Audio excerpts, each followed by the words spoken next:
안녕하세요. 사연에 빠지다의 DJ 민영입니다. 오늘도 두 가지 사연 준비되어 있으니 끝까지 재미있게 들어주시고요. 구독과 좋아요 버튼도 눌러주세요. 그럼 오늘의 사연 함께 만나볼게요.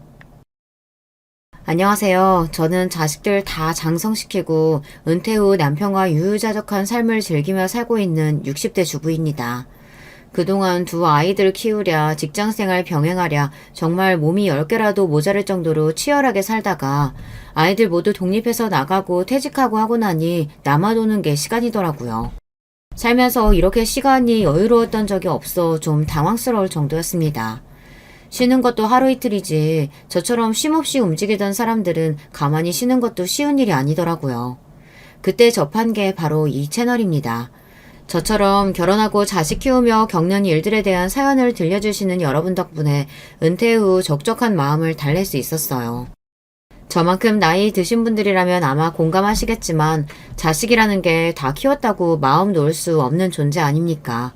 특히 자녀의 결혼이라는 큰 행사를 치르면서 아이를 직장에 들여보내기 전까지 한시도 긴장을 늦출 수가 없더라고요. 큰 아이인 아들 녀석 장가 보낼 때도 그랬지만 그보다 작은 녀석인 딸아이 결혼 문제로 속 썩을 일이 많았던 저로서는 정말 가슴 졸일 일이 많았더랍니다. 결혼식장에서 도대체 이게 무슨 짓이야? 애는 어디 가고 댁만 나와서 이 게임판을 치는 거야? 남의 집 귀한 딸 못살게 들들 볶을 땐 언제고 이제 와서 댁이 뭐라고 내 딸을 찾아? 내가 당신같이 천박한 인간한테 내 딸 보낼 것 같아? 살면서 겪어온 일이 결코 적지 않다고 자부합니다만 단연코 전할 만큼 제 인생에서 크게 화를 내본 적이 없습니다. 바로 딸의 결혼식 날이었죠. 마냥 행복하기만 해야 할 그날 한때 사돈이 되리라 생각했던 여자를 쥐잡듯 잡은 제 사연 한번 들어보시겠어요?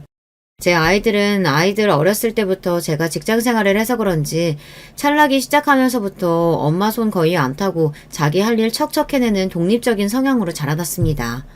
엄마 입장으로서는 참 대견하기도 하고 다른 집 전업주부 엄마에 비하면 항상 해준 것이 모자란 것 같아 안쓰럽고 미안하기도 해요. 아들 녀석은 대학 입학하면서 바로 학교 근처에 자취를 시작해 독립해 나갔고요. 2살 터울인 딸아이 역시 대학 입학을 앞두고 독립하고 싶다는 의사를 밝혀왔습니다. 두 녀석 모두 독립심이 너무 강해서 예상하지 못한 일은 아니었으나 아무래도 세상의 험한 꼴을 너무 보고 살아온 나이든 엄마이다 보니 아들 독립시킬 때랑 딸아이 보낼 때랑 마음가짐이 좀 다르더라고요. 걱정이 많은 저를 보고 저희 딸은 그저 이렇게 말했습니다.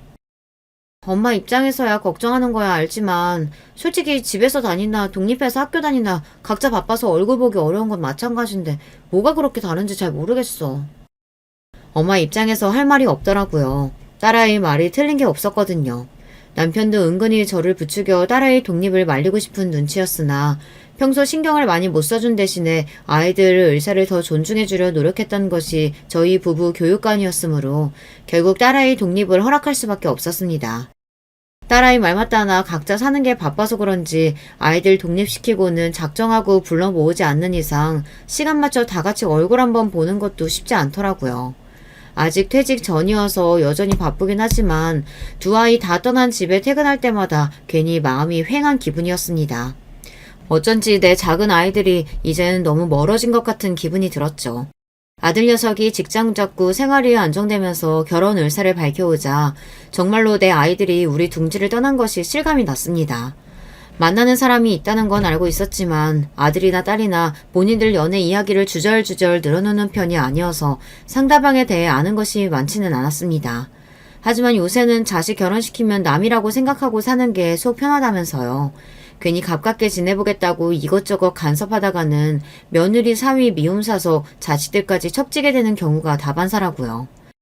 저 역시 주워들은 건 있어서 아들 개혼 때 딸 같은 며느리니 하는 제 입장만 생각하는 소리 말고 쿨한 시어머니로 살자 다짐했죠.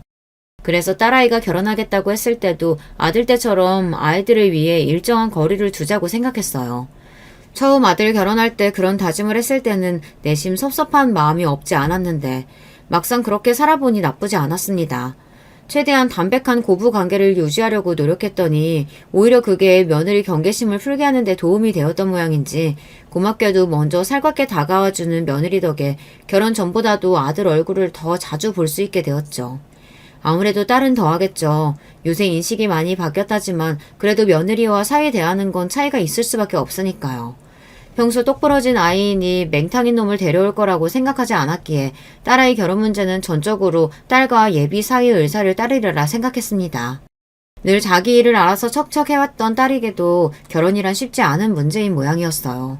좀처럼 먼저 도움을 요청하는 일이 없는 아이인데 결혼 준비하면서 저한테 먼저 이것저것 물어오는 일이 많더라고요. 딸아이는 바쁜 엄마 귀찮은 일 늘리는 것 같다며 미안했지만 정작 저는 신이 났습니다. 손갈 일이 적었던 아이한테 비로소 엄마로서 도움이 되는 것 같아 기뻤죠. 그런 저를 보고 딸아이도 생각이 많아진 것 같았습니다. 내 딴에는 엄마 늘 바쁘시니까 내가 다 알아서 하는 게 엄마 돕는 건 줄 알았는데 지금 와서 생각해보면 내가 엄마한테 너무 무심했다 싶어. 다른 집 딸들은 엄마한테 그렇게 살갑게 군다고 하던데 나야 애교도 없고 엄마한테 먼저 살갑게 군 적도 없는 것 같고 시집 간다고 생각하니까 엄마랑 해본 게 너무 없어서 미안하더라고. 미안해도 엄마가 미안해야지. 엄마가 바쁘다는 핑계로 민영이한테 신경을 너무 못 써줘서 엄마가 항상 미안해. 그러니까 엄마 귀찮게 군다고 생각하지 말고 필요한 거 있으면 엄마한테 다 해달라고 해. 우리 딸은 충분히 그럴 자격 있어. 멋쩍게 웃는 딸아이를 보며 그동안 의도치 않게 딸과 서먹했던 감정이 사르르 풀리는 듯 했습니다. 결혼을 앞두고 딸도 얼마나 생각이 많았겠어요. 심란할 일도 많고 신경 쓸 일도 많고 그럴 때마다 저를 의지해주는 것 같아서 뿌듯했습니다. 양가 상견례를 통해 딸아이 시부모님이 되실 분들을 처음 만나는 날은 저도 답지 않게 긴장이 많이 되더라고요. 이미 아들을 결혼시킨 바 있지만 제가 시부모가 되는 입장이랑 딸아이 시부모가 될 분들을 만나는 입장은 다르더라고요. 이러니 저러니 해도 아직까지는 처가보다는 시댁 입김이 센 편이잖아요. 우리 딸 한 번 더 예쁘게 봐주십사 하는 마음에 예비 사돈에게 잘 보이고 싶은 마음도 더 컸고요. 아이 시아버지가 되실 분은 성격이 점잖으신 것 같았습니다. 저희 말에 호의적으로 호응하긴 했지만 원래 말수 자체가 많은 분은 아니신 것 같았어요. 말수가 많은 쪽은 아이 시어머니 될 분이셨죠. 우리 형우는 외동이라 이번 결혼이 저희 집은 처음이자 마지막 결혼식이 되겠죠. 그러다 보니 제가 자식 결혼에 대해서 이것저것 기대치가 많은 편이에요. 이왕이면 남 부끄럽지 않게 결혼식 치려서 잘 보내고 싶기도 하고요. 뭐 그 마음이야 이해합니다만 그래도 상견례에서 시어머니 될 사람이 결혼에 대한 기대치가 많다고 대놓고 말하는 건 상대 부모 입장에선 참 부담스러운 일입니다. 뭘 어떻게 기대한다는 건진 모르겠으나 저희 쪽에 어지간히 요구하는 바가 많겠다 싶어 심장이 덜컥 내려앉는 기분이더라고요.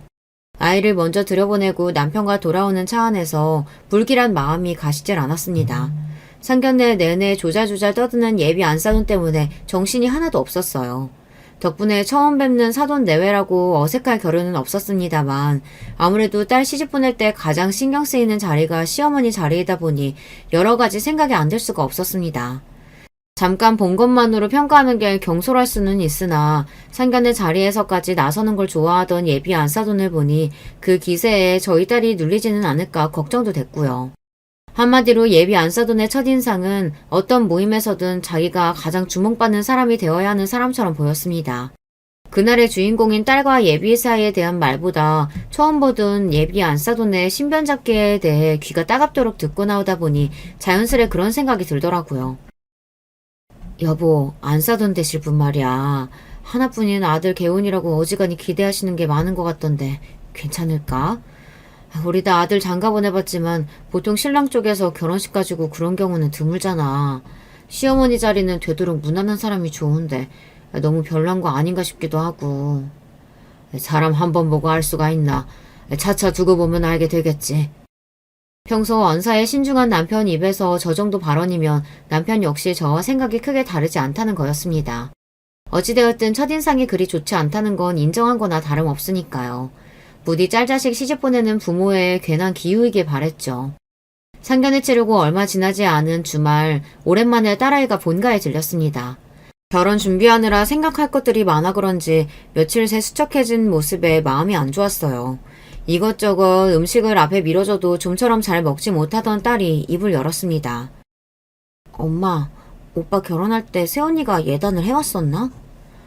예단이라고까지 하기는 좀 과하고 그래도 엄마 아빠랑 너 결혼식에 참석할 때 옷에 입으라고 봉투는 보냈지.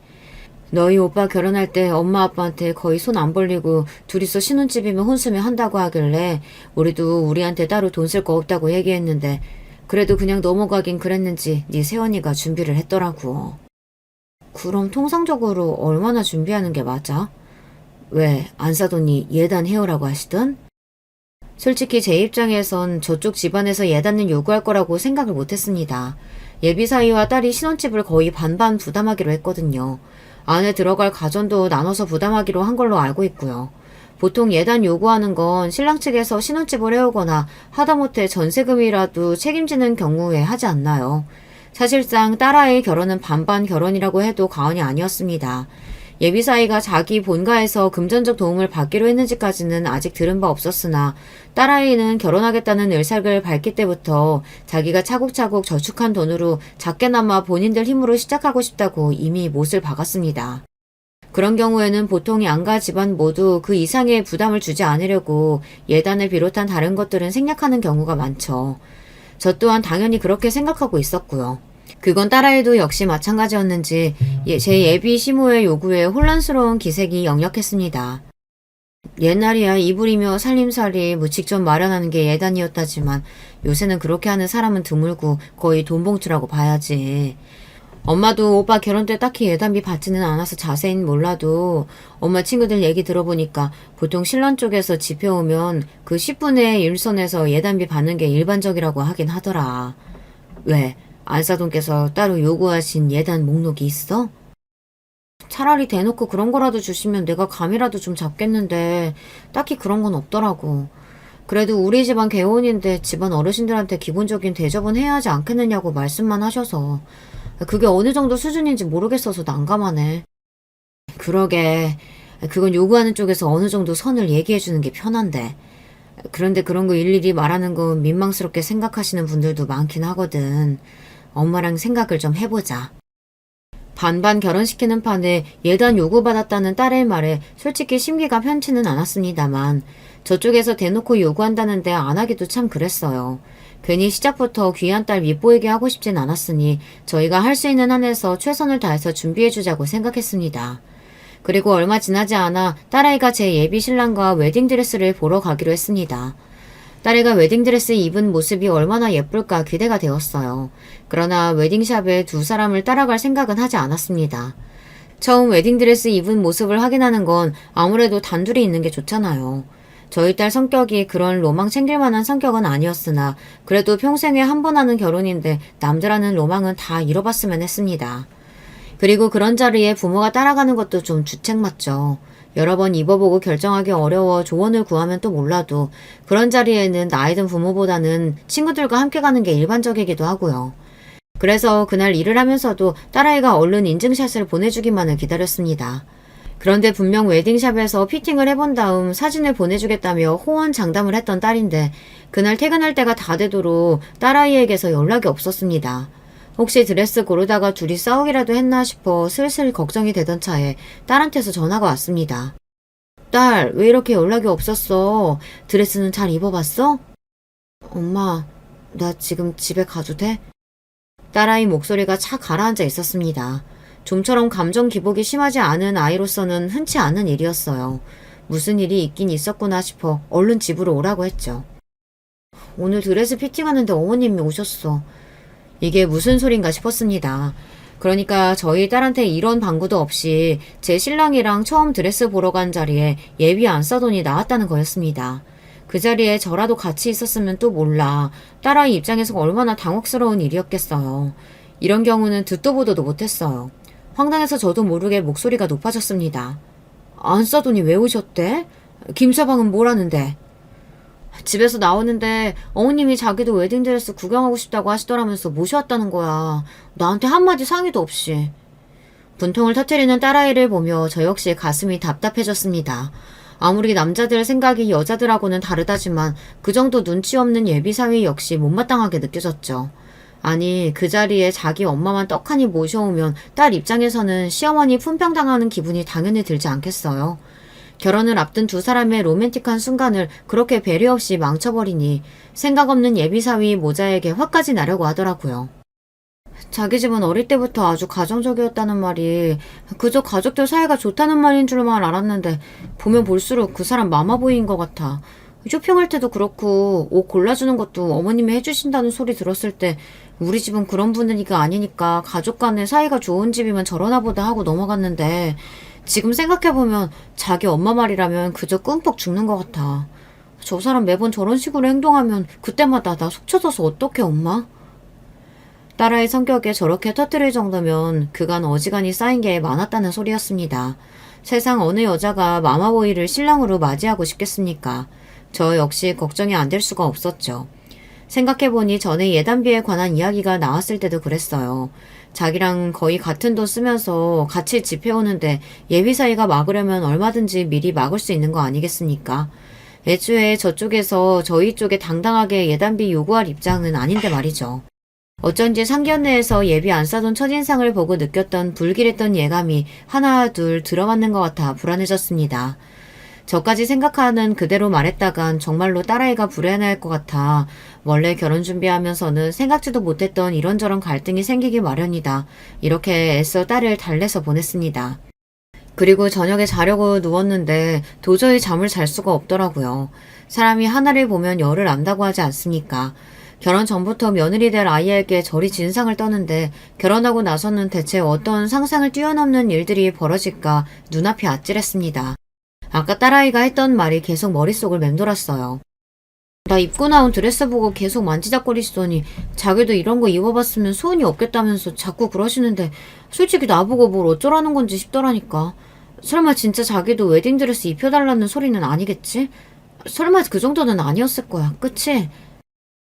도대체 철삭서니가 없어도 얼마나 없으면 예비 며느리 앞에서 그런 주책을 다 떤답니까? 듣는 저도 낯이 화끈해지는데 저런 짓을 아무렇지도 않게 하는 예비 시모를 딸아이가 과연 감당할 수 있을까 싶어 한숨만 깊어졌습니다. 잠은 안 자고 연거푸 한숨만 쉬는 저를 보더니 결국 남편이 불을 켜고 일어나 앉았습니다. 답답한 마음에 그날 있었던 일을 말하니 당연히 남편 표정도 좋지 못했죠. 사실 예비 안싸동 같은 성격이 제 남편이 딱 질색하는 성격이거든요.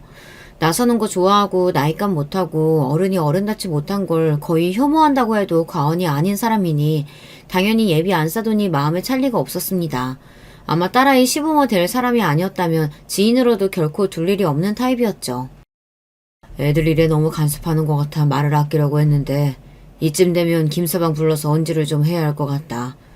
어른이라고 참고 넘어가는 것도 정도가 있지. 자기만 귀한 아들 장가 보내는 거야?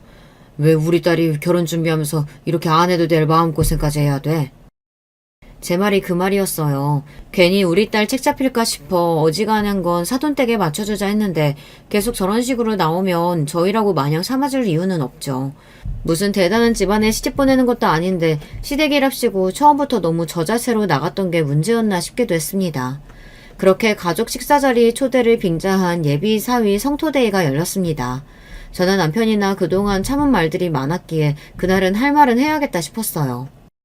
웨딩드레스 피팅하는 자리에 안사돈께서 오셨다지? 사실 그게 흔한 일은 아니라 우리 민영이도 참 놀랐을 거야. 그래도 그날 저희 엄마가 민영이 너무 예쁘다고 칭찬도 많이 해주셨어요. 그치 민영아? 제 딴에는 그래도 대놓고 말하기 좀 그래서 돌려서 말한 거였는데 눈치가 없는 건지 눈치 볼 생각이 없는 건지 엉뚱한 소리를 하는 예비사위를 보니 가슴이 답답했습니다. 정작 예비사위는 해맑게 웃고 있는데 그걸 보는 딸아이만 민망한지 얼굴이 빨개졌어요. 돌려 말해서 될 게 아니겠다 싶어 그냥 돌직구로 말했습니다. 사실 신부 입장에서는 결혼 앞두고 신경 써야 할 일이 참 많아. 자네가 어떻게 생각하는지 모르겠지만 안사돈께서 하시는 행동이 일반적이진 않으셔서 우리가 당황할 때가 참 많네. 대놓고 말하자 그제야 분위기를 읽은 모양인지 예비 사이가 겸연쩍어 하더군요. 거의 입에 떠 먹여줘야 알아먹는 걸 보니 앞으로 결혼해서 우리 딸 속이 말이 아니겠다 싶어 머리가 지끈거렸습니다. 얘기가 나온 김에 꼭 해야 할 말도 있었어요. 그리고 예단비 말인데 솔직히 우리 입장에서는 생각을 못해서 어떻게 준비해야 할지 난감하네.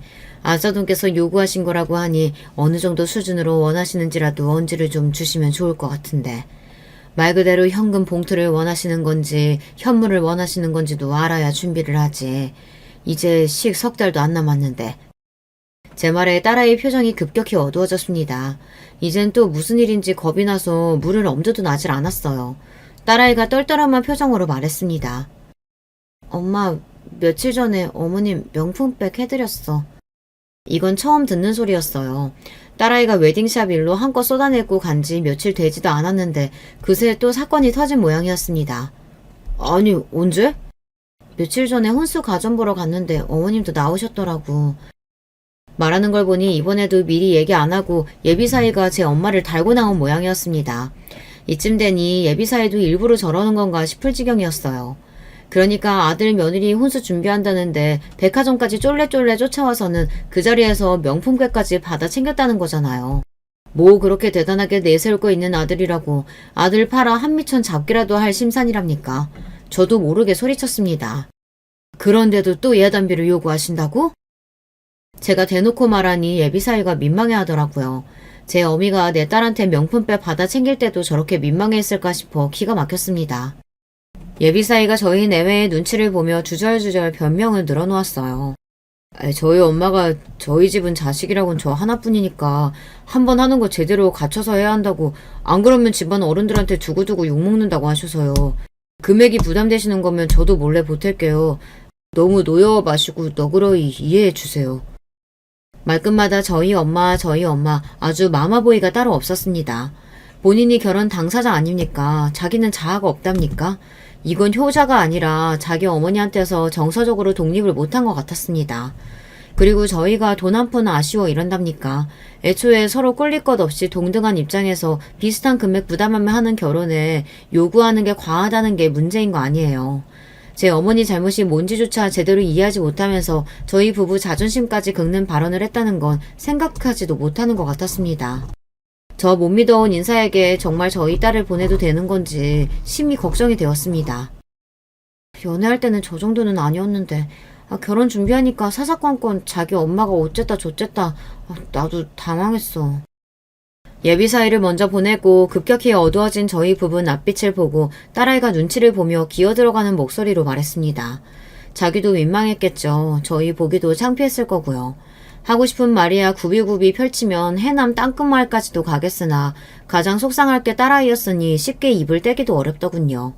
부디 자기 어머니 말 듣는 만큼 결혼해서 자기 아내 말도 잘 듣기를 바랬죠. 그러는 와중에 시간은 속절없이 흘러갔습니다. 벌써 결혼식이 한 달 앞으로 성큼 다가왔습니다. 그런데 이상한 점이 있었어요. 너희 시어머니 아직도 예단비 받는 날 미루시겠다니? 좀 천천히 하시자 하네. 아니 이제 결혼도 한 달도 안 남았는데 왜? 애초에 예단비 요구는 그쪽이 먼저 해놓고서는. 예비 안사돈이 예단비 받는 날을 차일피일 미루고 있었습니다. 보통 예단비 보내는 기간은 통상적으로 2달에서 늦어도 한 달 전까지는 보낸다고 들었거든요.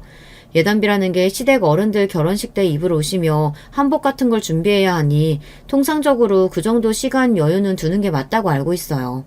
그런데도 예비 안사돈 쪽에서 날짜 조정을 좀 하자며 예단비 드리는 날을 미루고 있다는 거예요. 애초에 예단비 준비하는 일로도 속 썩이더니 이제 그거 전달하는 일까지도 속을 썩이나 싶어 가뜩이나 마음이 차지 않았던 예비 안사돈이 더욱 못마땅하게 느껴졌습니다.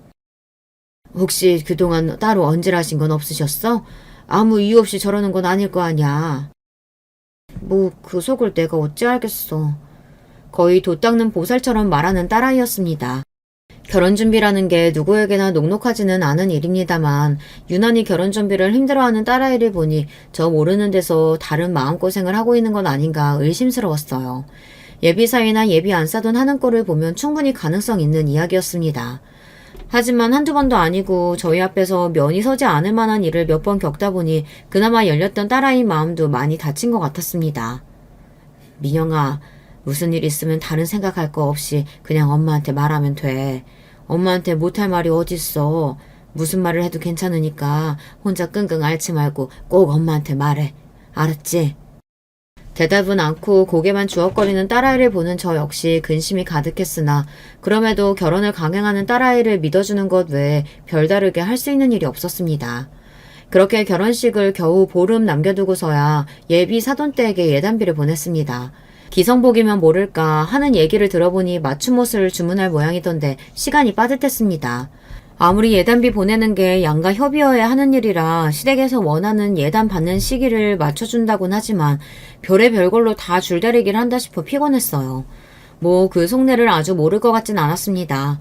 기한 최대한 줄 테니 그동안 싹싹 긁어 모아서 예단비 최대한 많이 해와라. 뭐 그런 거 아니겠습니까? 하지만 오는 게 있어야 가는 것도 있는 거 아니겠어요? 저희 딸도 신혼집에 보태느라 여유 자금이 거의 남아있지 않았기 때문에 예단비는 우리가 준비해주마 했습니다. 정작 저희가 사돈 쪽에서 따로 받은 건 없었지만요. 저희가 준비한 예단비는 1,000,000원이었습니다. 그 정도면 사위 내외 결혼식 양복과 한복 새로 맞추고도 가까운 친척들 옷 한 벌씩 해드리는데 부족하지 않으리라 생각했어요. 그런데 예단비를 보내놓고도 잘 받았던 안부 인사 전화 한 통이 안 오더라고요. 속으로 괘씸했지만 이제 정말 결혼식이 며칠 남지 않았기에 긁어부스럼 만들지 않으려고 성질을 누르고 또 눌렀습니다. 그렇게 드디어 결혼식이 바로 하루 전으로 다가왔어요. 우리 딸이 내일이면 정말로 결혼을 하는구나 하는 생각에 종일 마음이 싱숭생숭하더라고요. 딸아이와 함께 마지막으로 같이 피부관리와 마사지를 받기로 약속이 되어 기다리고 있는데 아이가 좀 늦더라고요. 어디까지 왔나 전화를 걸었더니 받지 않길래 운전 중이가 있습니다. 그러고 한 10분쯤 지났을까 딸아이한테서 전화가 왔습니다. 그래, 어디쯤 왔어? 엄마... 딸아이 목소리에 울음기가 잔뜩 서려 있었어요. 또 무슨 일인가 싶어 심장이 덜컥 내려앉았습니다. 민영아, 왜 그래? 무슨 일이야? 대답은 않고 엉엉 울기만 하는 딸아이 때문에 속이 시커멓게 타들어갔습니다. 아주 어릴 때가 아니고는 머리 좀 크고 나서는 좀처럼 우는 일이 없는 아이였어요. 무슨 사달이 나도 단단히 났구나 싶었습니다. 어머님이 예단비 적다면서 날 때렸어.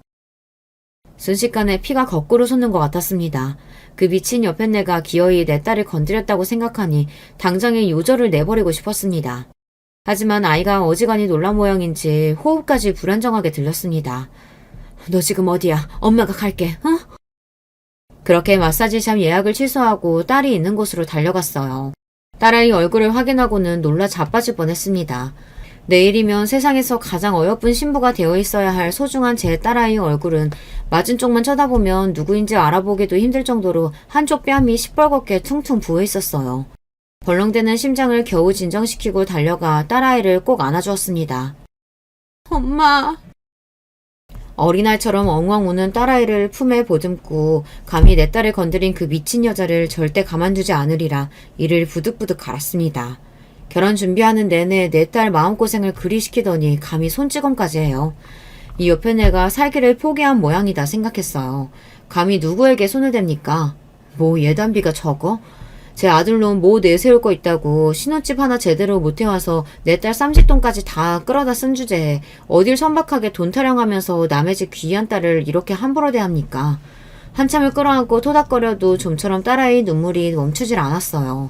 그동안 얼마나 쌓인 게 많았으면 그렇게 눈물 없는 아이가 온몸에 물이 다 빠져나올 것처럼 우는 건지. 내 아이가 가여워 저도 눈물이 났습니다. 그렇게 한참 시간이 더 흐르고 결국 아이가 진정했어요. 그러고는 그날 사건의 전말에 대해 말해주기 시작했습니다. 사실 나 웨딩드레스 보러 간 날부터 내 드레스 탐내시더니 나 만날 때마다 본인 한복 골라달라고 하시면서 사진을 찍어 보내주시는데 난 세상에 그렇게 생긴 한복이 있는 줄도 몰랐어. 딸이 얘기한 한복은 말이 한복이지 한복인지 드레스인지 짬뽕이 되어서 국적도 알 수 없는 소위 선녀 한복이라 불리는 의상이었습니다. 순간 예전에 이른 나이에 자식 시집 보낸 친구가 열을 올리며 했던 이야기가 떠올랐죠. 내가 진짜 세상 남사스러워서 시험이라는 옆에 애가 옷도 어디서 그렇게 요란하고 천박한 걸 구해야 하는지 글쎄 그 여자가 신부인 우리 딸보다 더 튀더라니까. 아들 가진 유세 떤다고 며느리 질투하는 시애미들도 있단 소리 들었어도 그게 내 딸 시어미일 거라고는 상상이나 했겠니 내가? 친한 친구 딸 결혼식이었으니 저도 참석을 했었거든요. 친구 말 맞다나 계량양복 드레스처럼 생긴 요상한 옷을 입고 하객을 맞이하는 신랑 측 어머니를 처음 보고 저도 속으로 뜨악했던 기억이 납니다. 그러니까 우리의 예비 시모가 예단비로 구입하려고 했다는 한복이 바로 그런 한복이었다는 겁니다. 아니, 누구 망신을 시키려고 작정을 했나. 결혼식의 꽃은 누가 뭐래도 신부 아닙니까? 인생에 단 하루 있는 결혼식의 주인공인 신부보다 본인이 더 주목받고 싶어서 근본 없는 옷을 사겠다고 예단빔이 뭐니 하면서 사람을 이 지경으로 만들었다는 겁니까? 세상에 뭐 그런 인간이 다 있나요? 푼스떼기도 그런 푼스떼기가 없다. 한참 어린 예비 며느리 앞에 두고 경쟁이라도 하겠다는 거야? 그깟 거 뭐 얼마나 한다고 1,000만 원씩이나 보낸 예단비가 적다고 내 딸을 감히 이 꼴로 만들어? 분개해서 흥분을 감추지 못하는 저를 보며 딸아이가 대답했습니다. 그거 비싸. 그러더니 제 휴대폰을 켜서 사진첩을 저한테 보여주더라고요. 세상에나 딸아이 사진첩에는 온갖 형형색색의 요란한 한복 드레스를 입고 입이 귀에 걸린 예비 안 사돈 사진이 그득했습니다. 그러니까 이 철딱선이 없는 여편네가 유명하다는 한복 드레스샵이란 샵에는 다 들어가며 자기가 입고 싶은 옷을 일일이 찍어 딸에게 보낸 겁니다. 나는 이 정도 수준의 옷은 입어야겠으니 그에 맞춰서 예단비 준비하라는 압박이나 마찬가지였죠. 애초에 예단비 요구했을 때부터 진상이라는 생각을 속으로 하기는 했으나 이건 정말이지 제 상식으로는 상상을 초월한 짓거리였어요.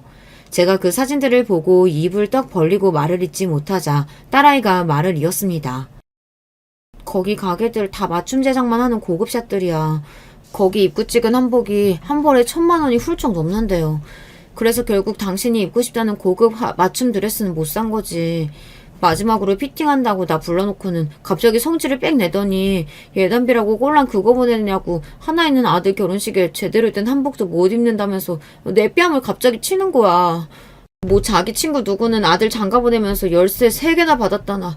그러니 자기 아들 결혼식 때 입을 만한 한복 한 벌 못 짓는 옷을 어디 예단비라고 보냈냐면서 날뛰고 난리를 친 거지. 정말이지 기가 막히고 코가 막힐 노릇이었습니다. 제까짓게 아들 장가 보낸다고 열쇠 3개의 소리 할 만큼 대단한 아들놈 낳아놓은 줄 아는 모양이었어요. 아들 팔아 아주 공주님 행사라도 할 작정이었나 보죠. 우리 집안과 우리 귀한 딸을 얼마나 우습게 왔으면 이따위 짓을 합니까? 감히 누구한테 손을 대요. 이 꼴을 보고도 그 망할 집구석에 내 아이 보낼 생각은 쌀 한 톨만큼도 없었습니다. 당장의 파혼이었죠. 김서방은 제 어미가 너한테 이따위 짓까지 했다는 거 알아 몰라. 그 인간 바로 옆에 있었어. 딸아이 눈에 배신감이 가득했습니다. 안 봐도 당시 상황이 짐작 갔어요. 또 제 엄마 앞에서 어쩔 줄 몰라 하며 내일 당장 결혼할 제 신부 얼굴이 저 지경이 될 때까지 잠자코 두고만 보고 있었겠죠. 등신도 그런 등신 새끼가 없었습니다.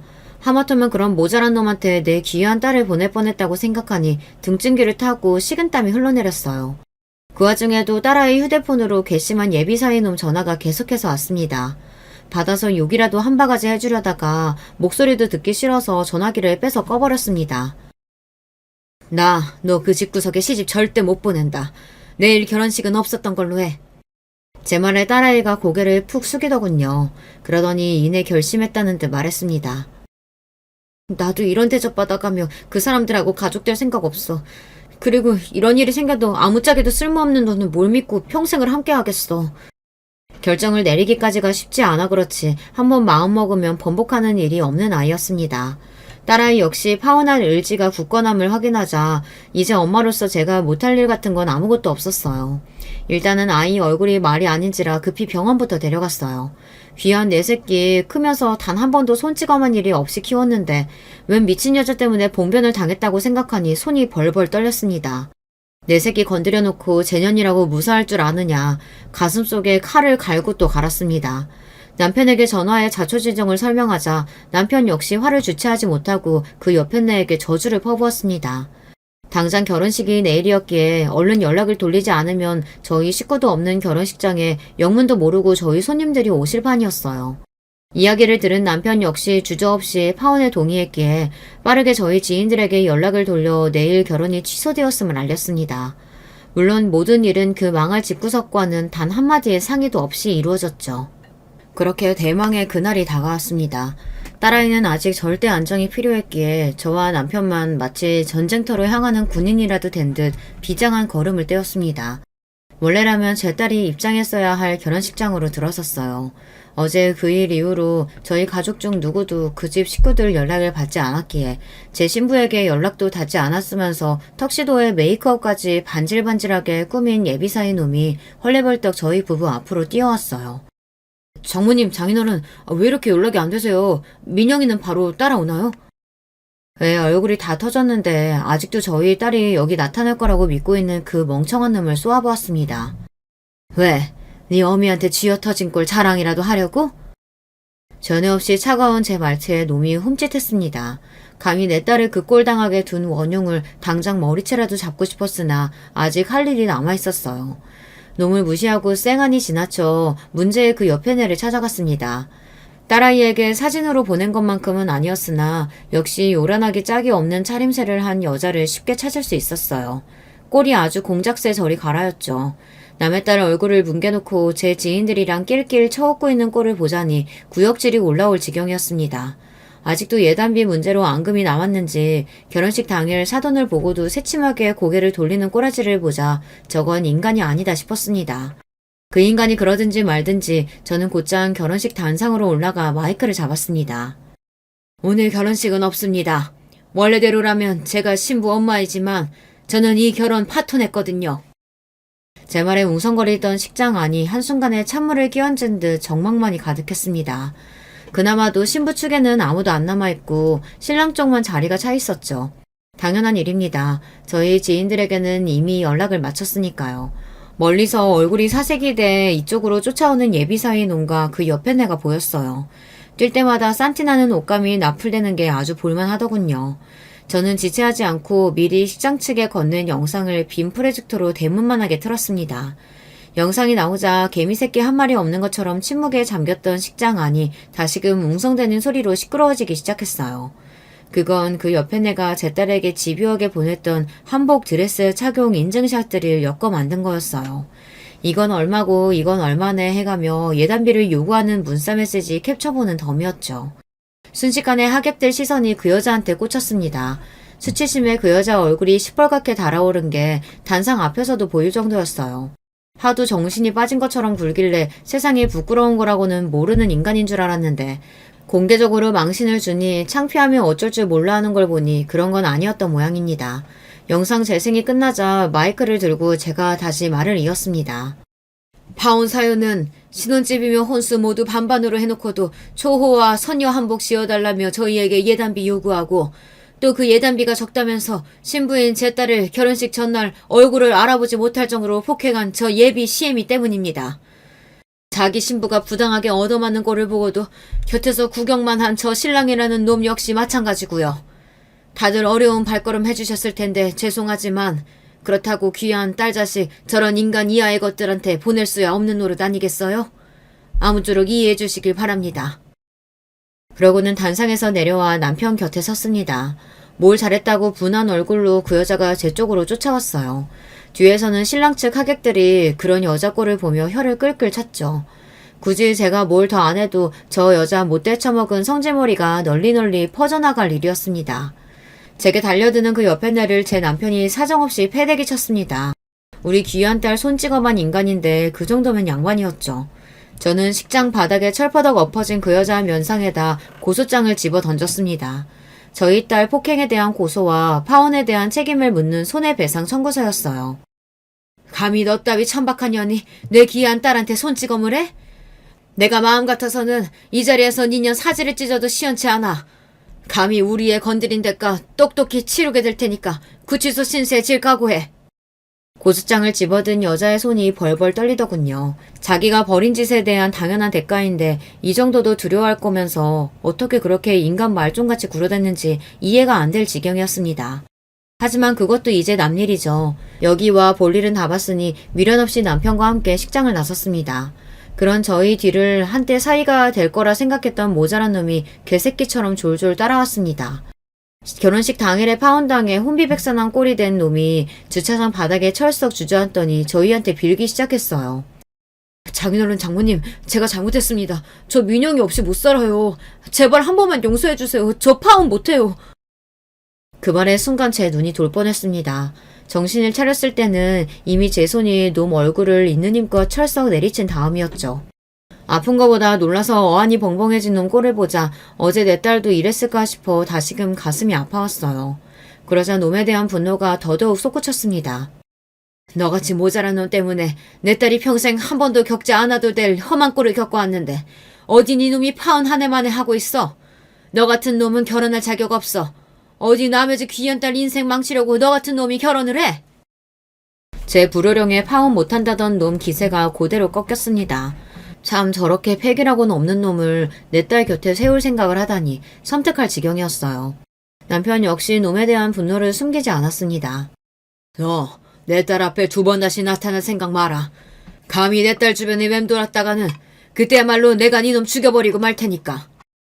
정말로 놈을 찢어 죽이고도 남을 정도의 형형한 눈빛이었습니다. 자식 인생 구제하는데 부모가 돼서 못할 일이 뭐가 있겠습니까? 저도 남편도 거짓 한 톨 없이 진실만을 말하고 있었습니다. 억울하면 네 놈도 어디 한번 고소해보렴. 네 놈 깽값 정도야 우리 딸 인생 구제했다 치고 적선해줄 의향이 있으니까. 엄한 여자들 인생 망칠 생각 말고 너는 네 정신 나간 어미하고나 살아. 그렇게 놈을 한껏 비웃어주고는 결혼식장을 빠져나갔습니다. 이걸로 그 망할 집구석과는 영원히 안녕이었어요. 함께한 시간이 길지는 않았었지만 저희 가족 모두에게 이보다 더한 악연은 없었습니다. 여전히 분한 마음이 아주 가시지는 않았습니다만 그래도 저런 것들과 결혼으로 엮이기 전에 벗어날 수 있었다는 것을 천운으로 여기자며 서로의 다친 마음을 다독여 주었습니다. 제목이 폭행죄였기 때문에 전 예비 안사도는 형사적인 처벌도 피할 수 없었습니다. 얼마나 무식하고 우악하게 힘이 센 건지 겨우 뺨 한 대 쳤는데도 애 얼굴을 그 꼴로 만들었다고 생각하니 그날 그 여자 얼굴도 못쓰게 만들고 올 걸 그랬나 했으나 제가 정말로 그랬다면 더 속상해할 게 뻔한 딸아이를 생각하니 그 정도로 대응한 것도 잘한 일이다 싶었죠. 뒤늦게 그 여자가 선처를 호소하며 고소를 취하해달라는 등 염치도 없이 저희 집 앞으로 쫓아오길 여러 차례였습니다. 그럴 때마다 사람을 써서 길바닥에 패대기쳐 쫓아내며 줄 수 있는 망신이란 망신은 다 주었죠. 그것도 몇 번 하고 나니 별 재미는 없더라고요. 자기가 지은 죄가 있는데 고소 취하라니 어림도 없는 소리였죠. 그래도 초범이라고 처벌이 징역까지 가지는 않았으나 집행유예로 호적에 빨간 줄은 남겼습니다. 아이 치료비며 정신적 손해배상이며 결혼하느라 썼던 자금들까지 싹 다 뽑고도 남을 정도로 넉넉하게 보상을 받을 수 있었습니다. 물론 문제의 예단비도 전액 돌려받았죠. 우리 딸 속을 그렇게 썩게 만든 돈이니 모조리 우리 딸 새 출발을 위한 자금으로 쏟아부을 예정입니다. 결과적으로 저한테 뺨 맞았다고 전 예비 사위놈이 저를 고소하는 일은 없었습니다. 자기의 의사와 상관없는 일방적인 파혼에 제 어미가 적지 않게 고생을 한 탓에 그 밴댕이 소갈딱지 같은 심보에 보복성이라도 고소를 하지 않을까 싶었거든요. 그래도 마지막 남은 일말의 양심은 있었던 모양인지 끝까지 고소는 안 하더라고요. 제 어미 송사가 마무리된 후 제 쪽으로 그간의 일에 대해 사과의 뜻을 전해오긴 했으나 굳이 답하지는 않았습니다. 딸아이는 진작 번호도 바꾸고 놈 번호를 차단했기 때문에 저에게 연락이 온 게 아닌가 싶어요. 저희 부부가 딸아이 앞에 나타나면 죽여버리겠다고 협박했던 게 먹힌 모양인지 놈이 딸아이 근처에 접근하는 일은 없었습니다. 제게 문자 메시지로 마지막으로 사과라도 할 수 있게 딱 한 번만 만나게 해주시면 안 되겠냐 물어왔으나 턱도 없는 소리였습니다. 그렇게 놈의 존재도 서서히 저희 식구들에게서 잊혀갔죠. 사안이 가벼운 사안이 아니다 보니 딸아이 마음을 추스르는 게 쉽지는 않았습니다. 하지만 전에 없이 딸과의 사이가 가까워져 있었어요. 저희 부부가 본가에 딸아이를 데려와 지극정성으로 먹이고 마음을 쓴 효과가 있었던지 다시 당찬 원래의 우리 딸아이 모습으로 돌아왔습니다. 뭐 하나 좋은 기억 남기지 않았던 그 집구석 때문에 딱 하나 좋은 일이 생겼다면 딸아이와의 사이가 돈독해졌다는 거예요. 험한 일 함께 겪으며 서로 속마음을 터놓게 되니 마음의 거리도 좁혀진 셈이죠. 그렇게 요즘에는 딸아이와 함께 주말 데이트도 하고 집에서 딸아이 좋아하는 맛있는 음식도 함께 해먹으며 즐겁게 지내고 있어요. 지금만 같으면 굳이 시집 보낼 거 없이 평생 옆에 끼고 살기만 해도 행복할 것 같아요. 괘씸한 예비 시댁 때문에 딸아이 파혼시킨 제 사연은 이쯤에서 마무리할까 합니다. 비록 아예 겪지 않았으면 좋았을 일이지만 그 일로 인해 저도 저희 딸아이도 가족 간의 소중함을 다시금 깨닫게 되었으니 얻은 것이 아예 없다고만은 생각하지 않으려고 해요. 나머지 문제들은 시간이 해결해 주겠죠. 부디 여러분들은 이런 험한 일을 겪을 일 없이 순탄하게 자녀 결혼시키길 빌겠습니다. 긴 이야기 끝까지 함께 해주셔서 정말로 감사드립니다. 이렇게 만나 뵙게 되어 반갑습니다. 전 서울에 사는 30대 기혼 여성입니다. 요즘은 뭘 해도 재미없는 때인 건지 예능이나 드라마도 딱히 흥미없고 다른 취미생활 하는 것도 심드렁한데 유독 유튜브 보는 건 재미있더라고요. 컨텐츠도 정말 다양하고 접근성이 좋아 쉽게 찾아볼 수 있어서 이것저것 보다 보면 어느새 하루가 다 갈 정도더라고요. 그중 가장 좋아하는 게 바로 이 사연 채널이에요. 사람 사는 게 다 똑같다 하지만 사실 어떻게 그럴 수 있나요? 100명이면 100가지 이야기가 있듯이 저마다 사는 방식도 모양도 다 다른 법이죠. 나와는 마치 다른 세계에 있는 듯한 사람들의 이야기를 들으면서 세상엔 참 다양한 삶과 다양한 인간이 있다는 걸 오늘도 깨닫습니다. 그렇게 점점 세상을 받아들이는 마음의 여유와 포용력 또한 넓어지고 있으니 이 또한 사연 채널의 순기능이라고도 할 수 있겠죠. 저도 다른 사람들의 이야기를 들으며 많이 놀라고 슬프고 즐거워할 때가 많았는데요. 오늘은 가만히 듣는 것 대신 특별히 제 이야기를 해보려고 합니다. 아마 이 이야기를 듣는 여러분도 많이 놀라거나 웃으실 수도 있을 거예요. 저는 평범한 가정의 셋째 딸로 태어났습니다. 위로 언니가 2명이나 있으니 세자매인 거죠. 어렸을 땐 언니들과 치고받고 정말 많이 싸웠는데 나이가 들어보니 가족만큼 애틋한 게 없더라고요. 이 세상에서 유일하게 절대적으로 내 편이 되어주는 건 가족뿐이라는 걸 깨달은 거죠. 그러다 보니 때마다 언니들과 함께 여행을 가고 한 집을 구해 같이 살거나 주에 3-4번은 꼭 만나서 안부를 공유하고 수다를 떨 만큼 가까운 사이가 되었어요. 언니가 2명이나 있다는 것, 그 둘이 나를 끔찍히 사랑해주고 위해준다는 건 저의 자랑이나 마찬가지였습니다. 부모님도 자매끼리 돈독하니 많이 좋아하셨죠. 왜 그런 말 있잖아요. 부모는 당신네가 곁에 있을 때보다 있지 않을 때 자식들이 행복한 걸 가장 바란다고. 우리 셋이 함께라면 부모님이 훗날 세상을 떠나도 서로 믿고 의지하며 살아갈 거란 확신이 생기셨던 것 같아요. 옛날 같으면 딸이 줄줄이 있는 집은 부정적인 의미로 보였을 텐데 지금은 자랑거리가 되었네요. 제가 20대 후반이 되었을 즈음 저는 오랜 준비 끝에 공기업 시험에 합격하여 바라던 직업을 갖게 되었습니다. 복리후생은 낮은 편이지만 정규직에 임금도 높고 근무 시간도 대체로 짧은 편이라 꼭 하고 싶었던 일이었거든요. 실제로 일을 할 때도 굉장히 만족스러웠고요. 제가 합격했다는 소식에 아마 가족들이 더 좋아했던 것 같네요. 시험 준비하면서 사실 스트레스가 크긴 했거든요. 집안에서 취업 관련해서 부담을 주지는 않았지만요. 그래도 언니들은 대학교 졸업하자마자 바로 취직한 편이었고 아빠가 퇴직하신 이후로는 하루라도 빨리 경제적 독립을 하는 게 목표였거든요. 그래서 시험 준비를 하는 내내 특히 불합격한 이후 다시 공부를 할 때 심적으로 부담이 너무나 컸고 그게 건강 악화로도 이어졌어요. 툭 하면 쓰러지고 토하고 여러모로 고생을 꽤 했었네요. 시험에 붙고 나니 거짓말처럼 나아졌지만요. 그렇게 저는 일을 시작하게 되었고 정신없이 초반이 지나가고 몇 년간 일하면서 일에 익숙해질 무렵 큰언니가 소개팅을 해주겠다고 하더라고요. 언니가 잘 아는 동생인데 사람 참 진국이고 괜찮대요. 늘 그분 만날 때마다 자기 여동생을 소개시켜주고 싶다고 매제 삼고 싶다고 노래를 불렀대요. 그런데 마침 그분이 오래 만나던 사람과 헤어졌고 저도 취직해서 여유가 생겼으니 소개팅으로 이어주고 싶다는 거였습니다. 저는 소개팅을 한 번도 해본 적이 없어서 그런 자리가 쑥스러우니 둘째 언니를 해주라고 했는데요. 둘째 언니는 비혼주의자이기도 하고 겉모습으로 볼 때 제가 더 잘 어울릴 것 같다고 하더라고요. 저는 잠시 고민했지만 결국 알겠다고 답했습니다. 그렇게 소개팅 날이 되고 그분과 저는 조용한 카페에서 둘이 만나게 되었어요. 언니 말이 정말 맞긴 했습니다. 겉보기에는 말끔히 잘생겼고 사람 자체도 진중하고 어른스러워 보였어요. 말도 나긋나긋하게 잘하고요. 그런데 중요한 건 제 스타일이 아니더라고요. 제가 뚜렷한 스타일을 원하는 건 아니지만 그래도 진지한 것보다는 유쾌한 게 좋았거든요. 그런데 워낙 차분하시다 보니 함께하는 시간이 지루하게만 느껴졌습니다. 빨리 이 자리가 끝나길 바라면서 적당히 호응해주고 있는데 갑자기 모르는 남자가 웃으며 다가오더라고요. 알고 보니 그분의 친한 친구였어요. 모르는 사람을 둘이나 앞에 둔 게 어색하고 민망스러워서 저는 고개 숙여 차만 마셨고요. 그렇게 소개팅이 끝나고 집으로 향했는데 큰언니가 다가와서는 진지하게 갑자기 오늘 무슨 일이 있었냐고 묻더라고요. 별일 없었다.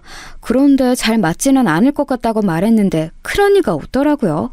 그러면서 하는 말이 그 동생으로부터 전화가 왔는데 저와의 인연을 정중히 거절했다고 하더군요. 그런데 웃긴 건 본인보다 더 잘 맞을 것 같은 사람이 있는데 그 사람을 소개시켜줘도 괜찮겠냐고 물었대요. 웃기지 않나요? 그분도 저를 오늘 처음 봤는데 어떻게 더 잘 맞는 사람을 소개시켜준다는 거지. 그런데 뒤이어 덧붙이는 말이 아까 중간에 그분에게 다가왔던 그 친구와 맺어주고 싶다 했다는 겁니다. 놀랍기도 했고 뭔가 찜찜하기도 하고 또 얼떨떨했어요. 뭐지? 왜 이렇게 되는 거지? 싶어서요. 평소에 저 같으면 됐다고 거절했을 텐데 그때는 이상하게 한번 만나보고 싶더라고요. 잠깐 스쳐가면서 본 사람이지만 왠지 밝고 쾌활한 사람 같았거든요. 제가 알겠다고 하자 큰언니도 놀랐지만 뭔가 다른 낌새가 있다는 걸 눈치채고는 좋아하더군요. 어쨌든 그 친구분과 저는 두 번째 소개팅을 하게 되었습니다. 그런데 그 자리에서 알게 된 건데 사실 그 친구분이 저를 처음 보고 무척 마음에 들어했던 거였어요. 하필 소개팅 자리라고 해서 아쉽다라고 생각하면서 자신의 친구를 떠봤는데 마침 잘 안 맞는 것 같다, 잘 안 될 것 같다고 답했다는 겁니다. 그 말에 희망이 생겨서 곧바로 그럼 자기가 만나봐도 괜찮겠냐고 물었대요. 그렇게 물어본 친구분도 그걸 또 좋다고 언니한테 연락한 그 소개팅 남자분도 참 대단한 사람 같았습니다. 그렇게 요상하게 시작된 인연은 운명이었던 건지 이내 연인의 사이로 이어지게 되었습니다. 연애할 당시엔 별다른 문제가 없었어요. 4년 동안 봐왔던 남자친구는 처음 느꼈던 그대로 유쾌했고 쾌활했고 재밌는 사람이었거든요. 함께 있으면 즐겁고 시간 가는 줄 모르게 만드는 그런 사람이요. 그런데 딱 하나가 문제가 있다면 바로 가족관계였던 거죠. 남자친구에겐 위로 형이 2명 있었습니다. 왠지 신기하죠? 저희는 3자매인데 거기는 3형제더라고요. 저도 형제 중 막내, 남자친구도 막내고요. 남자친구도 저희 집처럼 꽤나 돈독한 사이 같았어요. 형들이 결혼한 이후부터는 잘 못 갔지만 때마다 형제끼리 여행을 갔었다고 하더라고요. 저희도 부모님 모시고 가거나 셋이 갈 때도 많았거든요.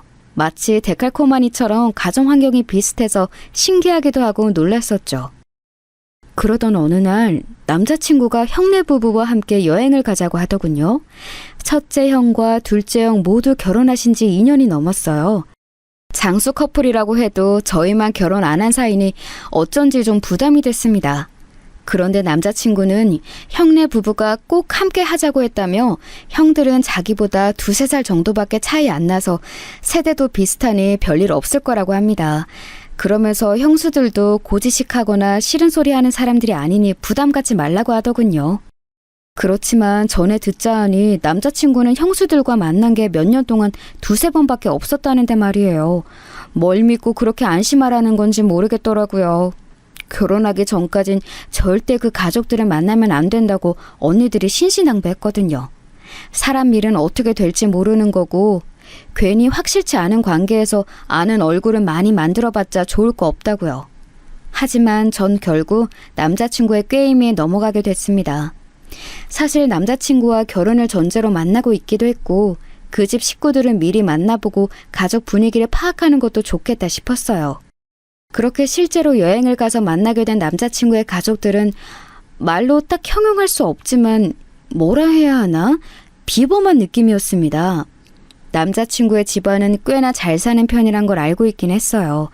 부모님도 형들도 전부 다 사업을 하고 있다고 했거든요.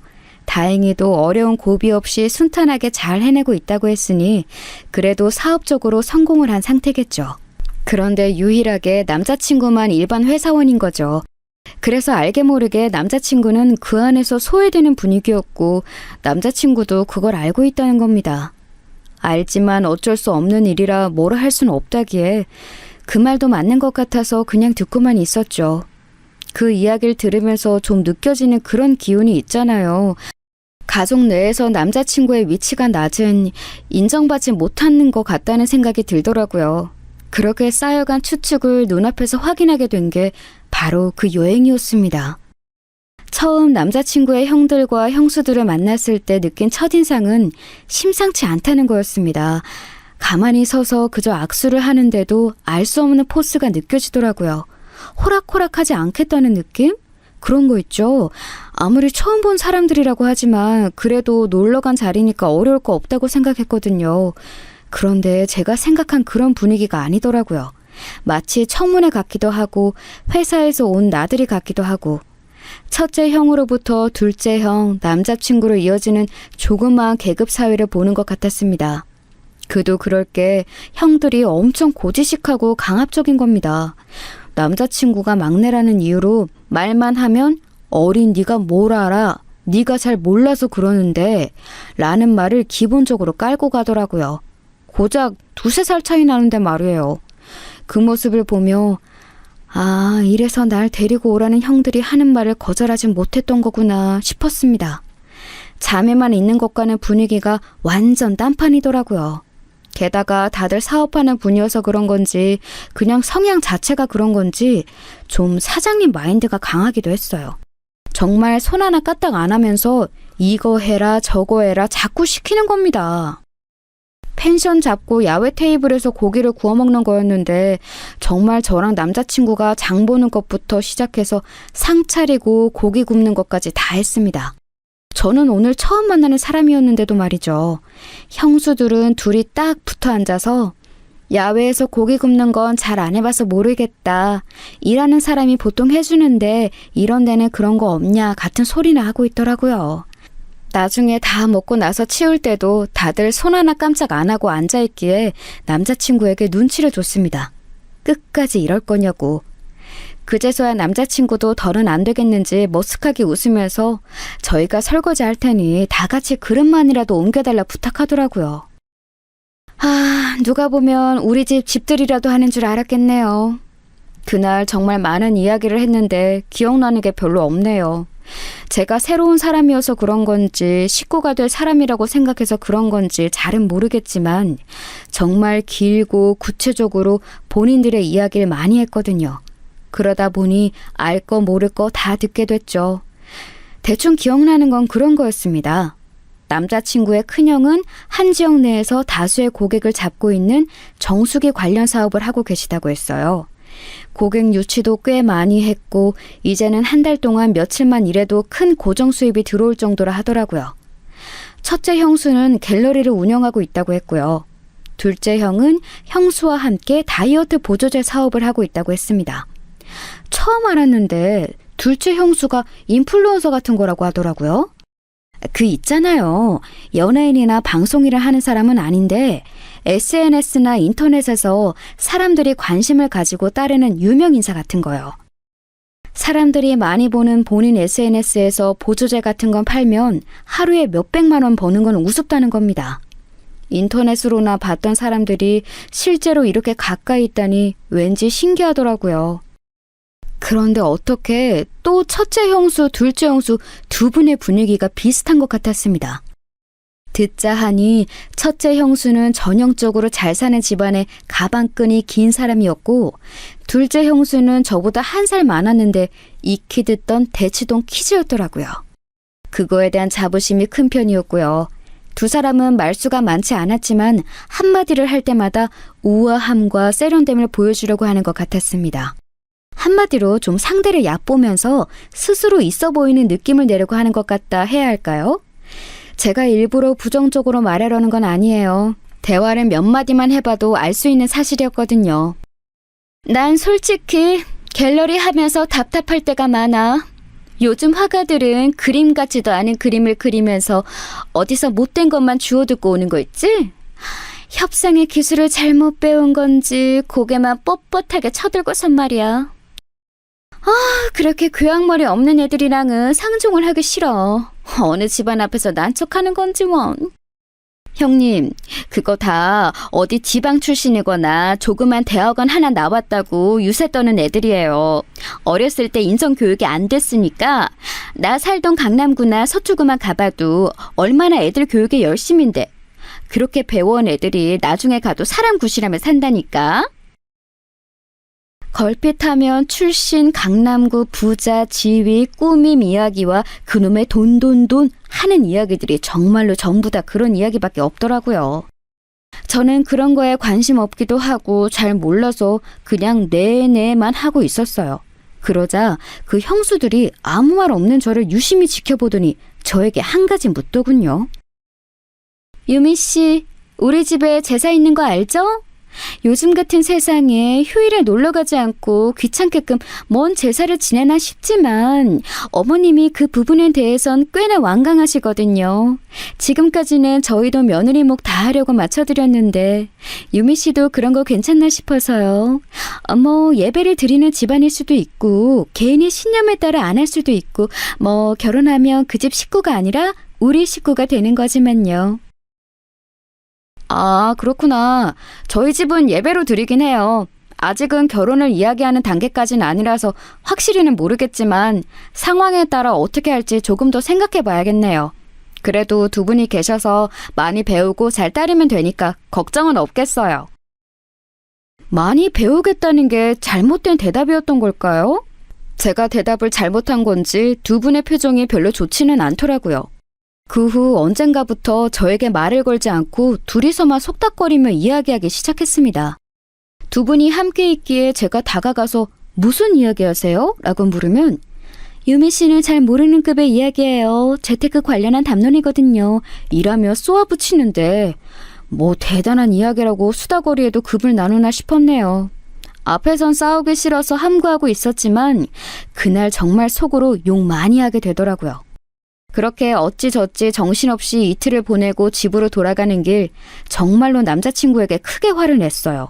나를 시녀 노릇하게 하려고 데려왔냐. 형들이랑 형수들이 저런 걸 알면 날 안 만나게 했어야지. 힘없다고 시키는 대로 데려간 거냐. 뭐 저런 사람들이 있냐 등등. 남자친구는 시종일관 미안하다고 사과하고요. 정말 미안해. 솔직히 말하자면 난 옛날부터 많이 참으며 살아왔고 그게 습관이 되어버렸거든. 원래부터 형들은 늘 저렇게 이기적이고 강압적인 태도였는데 그러다 보니 자연스럽게 저러면 안 된다는 걸 나조차 잊고 있었나 봐. 나한테는 어릴 때부터 높은 형들이라서 저러는 거 익숙하지만 그래도 유미 너한테는 잘할 줄 알았어. 형수들도 겉으로 좀 차갑지만 그래도 큰 형수 작은 형수 두 분이 잘 지내는 거 보면 너한테도 살갑게 대할 줄 알았고 그래서 나도 많이 놀라고 당황스럽더라. 이런 걸 보여서 정말 미안해. 화가 머리 끝까지 났지만 남자친구가 진심으로 사과하면서 사정을 설명하니 또 어느 정도는 이해가 되더라고요. 저런 집안의 막내로 크면서 얼마나 힘들었을까 하고요. 물론 그렇다고 해서 제가 겪은 수모가 사라지지는 않지만요. 집에 돌아가서 언니들한테 이틀 동안 있었던 일을 말하니 길길이 화를 냈습니다. 뭐 그런 막대먹은 집안이 있냐면서요. 만약 결혼이라도 하면 고생길 알고 자처하는 거니까 꿈도 꾸지 말라고 하더군요. 맞아요. 아무리 엮이지 않게 조심한다고 해도 한 가족이 되는 건데 그런 사람들과 한 가족이 되는 게 저 스스로도 정말 창피할 것 같더라고요. 그래서 그날 이후로 결혼에 대한 생각은 많이 사라지게 됐어요.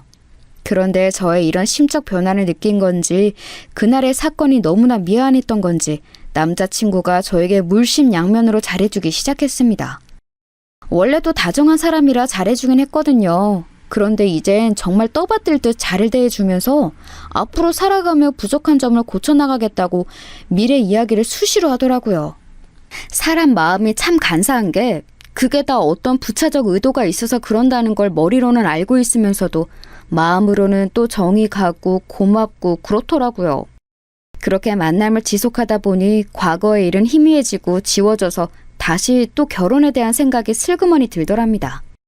남자친구가 유독 결혼에 대한 이야기를 많이 하는 편인데 그러다 보니 저도 아, 이 사람이랑 결혼하는 게 당연한 일인 건가 싶어지더라고요. 언니들은 이 사건 이후로 남자친구에 대해서 엄청 부정적인 시선을 가졌던지라 저도 어느 순간부터 연애 이야기를 비밀로 하게 되었어요. 말하면 보나마나 안 된다고 당장 헤어지라고 할 테니까요. 그렇게 또 1년 반 가량의 시간이 흐르고 제가 30대 중반이 됐을 무렵 남자친구와 진지하게 결혼 이야기가 오갔습니다. 남자친구는 그간 제 말을 무조건적으로 따라주었고 본인 가족에 대해서도 일절 이야기한 적이 없었어요. 사람을 만날 때 중요한 게 좋아하는 것보단 싫어하는 걸 하지 않는 거라고 하잖아요. 그간의 노력을 보면서 그래도 제가 가족보다 우선인 사람은 맞구나 싶었습니다. 그 정도라면 결혼을 약속해도 괜찮을 거라 생각했어요. 그런데 생각보다 저희 가족들의 반대가 강하더라고요. 그런 집이랑 연맺어 봐서 뭐하게? 언니들이 말했지. 보나마나 고생길 열리는 집안이라고. 지금은 네가 그 사람만 보여서 정신 못 차리나 본데 결혼하고 나면 그 옆에 줄줄이 있는 가족들까지 보여. 그럼 따질 게 한두 가지가 아니라고. 특히 언니들이 완강하니 제가 정말 잘못된 결혼을 우기고 있는 건지 갑자기 의심이 되더라고요. 가족들이 반대하는 일은 하고 싶지 않기도 했고요. 그래서 이 상황을 남자친구에게 전했는데 그 사람도 어느 정도 이해가 된다고 하네요. 과거에 그런 일이 있었고 지방과의 맺음이니 생각을 안 할 수 없는 부분이라고요. 그러면서 본인이 직접 저희 언니들을 만나고 싶다고 하는 겁니다. 언니들도 그 잘난 얼굴이나 보자면서 흔쾌히 알겠다 했고 결국 넷이서 만나게 되었죠. 남자친구는 평소처럼 웃는 얼굴로 언니들을 맞이했고 자연스럽게 분위기를 풀어갔습니다. 언니들 표정은 남자친구를 잡아먹을 듯이 냉담했지만요. 그런데 남자친구가 꽤나 만반의 준비를 하고 왔더라고요. 인사말이 끝나자마자 언니들에게 무슨 종이 묶음을 하나씩 나눠주는 겁니다. 거기엔 남자친구의 신상, 가족관계, 가족들 정보, 집안 상황 등이 구체적으로 나열되어 있었어요. 이상한 사람처럼 주민번호도 적어놨더라고요. 다행히 맨 뒷자리는 안 적혀 있었지만 그걸 본 언니들도 적잖이 당황한 듯 보였습니다. 그러면서 남자친구가 하는 말이 걱정하시는 바 다 알고 있습니다. 지난번 일 때는 제가 많이 어리석고 생각이 짧아서 유미를 많이 힘들게 했지만 그 일로 인해서 저도 많이 달라지려고 노력하고 있어요. 유미와 결혼하게 된다면 우리 집안에서 절대 소외되거나 무시받는 일이 없도록 하겠습니다. 만약 그런 상황이 오면 제가 적극적으로 나서서 대신 소리 내도록 할게요. 전해드린 건 제 모든 신상 정보가 담긴 담보예요. 저도 제 이름 걸고 약속한다는 뜻입니다. 제가 유미에게 실수를 하거나 잘못을 할 때마다 하나씩 까발리셔도 돼요. 그렇게 되지 않기 위해 최선으로 잘할게요. 믿어주세요. 만나서 인사할 때까지만 해도 웃는 얼굴로 일관하던 남자친구가 본론을 이야기할 때는 웃음기를 싹 거두고 그 어느 때보다 진지하게 말을 이어갔습니다. 결혼하기까지 한 그 모습에 저도 많이 놀랍더라고요. 언니들은 얼마나 진심인 건지, 형들이 어디까지 간섭하는 편인 건지, 형수들은 얼마나 자주 만나는지 등등 신상 종이에 적히지 않은 것들에 대해서 이것저것 물어보았어요. 그때마다 남자친구는 솔직하게 그렇지만 걱정하지 않아도 되는 이유를 덧붙여 대답했습니다. 그 모습에 언니들도 어느 정도 수긍하게 된 것 같고요. 집에 돌아오면서 언니들은 결국 결혼을 허락해 주었어요. 직접 만나보니 그래도 괜찮은 사람 같고 미래에 대한 생각도 뚜렷한 것 같다고요. 다만 시댁 문제는 남자친구의 의지대로 움직일 수 없는 문제기에 여전히 걱정된다고도 했죠. 저도 물론 그렇지만 어쨌든 남자친구를 믿어보고 나아가 보기로 했습니다. 상견례를 하기로 한 날이었어요.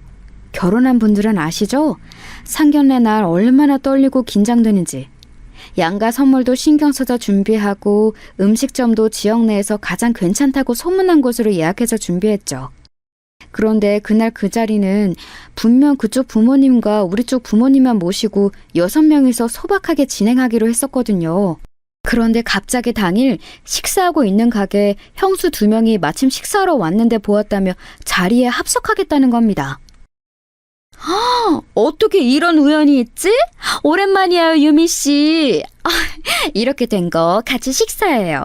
우리도 가족인데 뭐 어때? 괜찮죠, 어머님, 아버님? 아니, 서울 시내 음식점이 거기만 있는 것도 아닌데 어떻게 거기서 그렇게 마주치나요? 게다가 형수 2명 모두 다요. 심지어 우리 부모님한테는 양해도 구하지 않고 냅다 앉으려는 게 기분이 영 안 좋더라고요. 뭔가 의심스러웠지만 하도 반가운 척하기에 어쩔 수 없이 그냥 저도 웃으며 맞이했습니다. 예비 시부모님도 당황하신 듯 했지만 달려드는 2사람을 막아낼 힘은 없어 보이셨죠. 전 만약 헛소리하며 당장 나가라고 해야겠다고 속으로 다짐하고 있었습니다. 그렇게 진상 형수들이 자리에 앉으려는데 남자친구가 굳은 표정으로 앞을 막으며 나섰습니다. 오늘은 상견례 자리예요. 형수님, 양가 부모님과 함께 식사하는 자리니 형수님들과는 다음번에 자리를 마련할게요. 딱 잘라서 거절하는데 제가 알던 사람이 아닌 줄 알았네요. 그렇게 단호히 말하니 그 드세던 형수들도 아무 말 못하더라고요. 그래도 전에 했던 말이 거짓은 아니었다는 걸 확인하게 돼서 내심 뿌듯했습니다. 형수들은 알겠다며 그렇게 돌아갔어요. 저희 부모님도 익히 형수들에 대한 이야기를 저를 통해 들었었기 때문에 넌지시 그쪽 부모님에게 물었어요. 원래 저렇게 다들 가까운 사이시냐고요. 그랬더니 어머님이 말씀하시길 원래는 전혀 그렇지 않았다며 결혼 초반에는 큰형수, 작은형수 둘이 만날 때마다 지지고 볶고 싸웠대요. 큰형수는 텃세가 심하고 아랫사람을 잡으려는 군기가 너무 강해서 어머님도 혀를 내두를 정도였다는 겁니다. 거기서 어머님이 말씀해 주셔서 처음 알게 된 게 사실 큰형수는 잘 사는 집안이 아니라는 거예요. 어렸을 때부터 힘들게 자랐고 밑으로 동생이 줄줄이 있어서 첫째 노릇 하다 보니 지금까지도 저렇게 윗사람처럼 구는 것 같다고 하시더라고요. 그 말에 엄청 놀랐어요.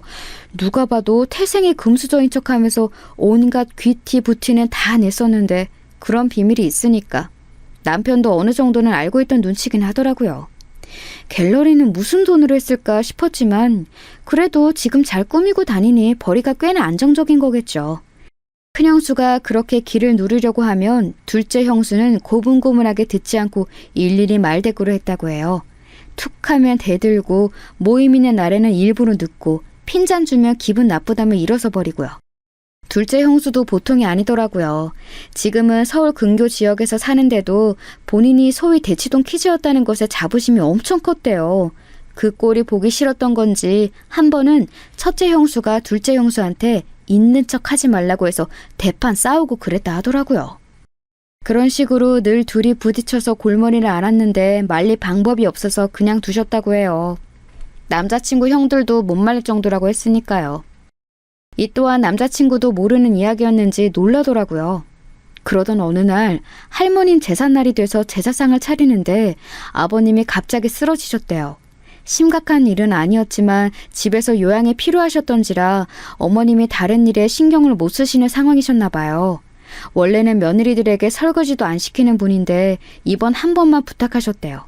그래서 일을 도와주러 둘이 왔는데 엄청 하기 싫은 티를 내면서 투덜거리더랍니다. 그 모습이 섭섭하고 보기 싫어서 어머님이 한 소리 하셨는데 그때 둘이서 쑥덕거리더니 그 뒤로 화해한 건지 뭔지 갑자기 아이 둘이 딱 붙어서 다니더라는 겁니다. 아마도 시댁 욕하면서 서로 쿵짝이 맞아 친해진 것 같다고 웃으며 말씀하시는데 어쩐지 시어머님이 짠하게 보일 정도라고요. 그간 쌓인 게 많으셨던 건지 줄줄이 이야기를 하시다가 급히 갈무리 하시며 상견례 자리에서 며느리들 흉봐서 죄송하다고 사과하셨죠. 괜찮다고 말씀드리면서도 어머님이 그간 고생이 이만저만이 아니었겠다 싶었습니다.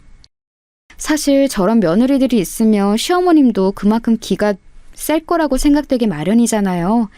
그런데 제 걱정과는 달리 오히려 굉장히 유순한 분 같더라고요. 하여튼 그렇게 둘이 마치 단짝처럼 지냈는데 알고 보니 앙숙이었다는 게 정말 웃겼습니다. 그렇게 들으니 오히려 별로 무서워하지 않아도 될 것 같아요. 그저 겉으로 보기에 허세 가득한 내실이 없는 사람들이란 걸 아니까 그냥 저도 저대로 나서도 될 것 같더라고요. 그런데 그건 제가 그 2사람을 너무 얕잡아 본 거였습니다. 이제는 손윗동서가 된 2사람, 결혼식을 올릴 때까지 그 형님들은 보지 못했어요.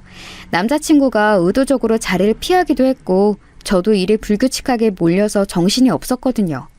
남자친구 말로는 형들이 섭섭해하면서 식전에 안 보여줄 거냐고 물었다던데 몇 번 대답 안 하니 그들도 더는 캐묻지 않았다고 하더라고요.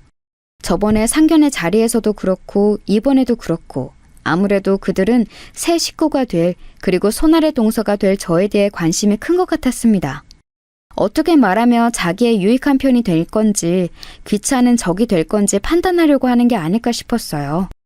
그런데 아무래도 제가 순순히 따를 것 같지 않으니 저를 길들이려고 하는 건지 계속 자리를 마련하려고 하더라고요.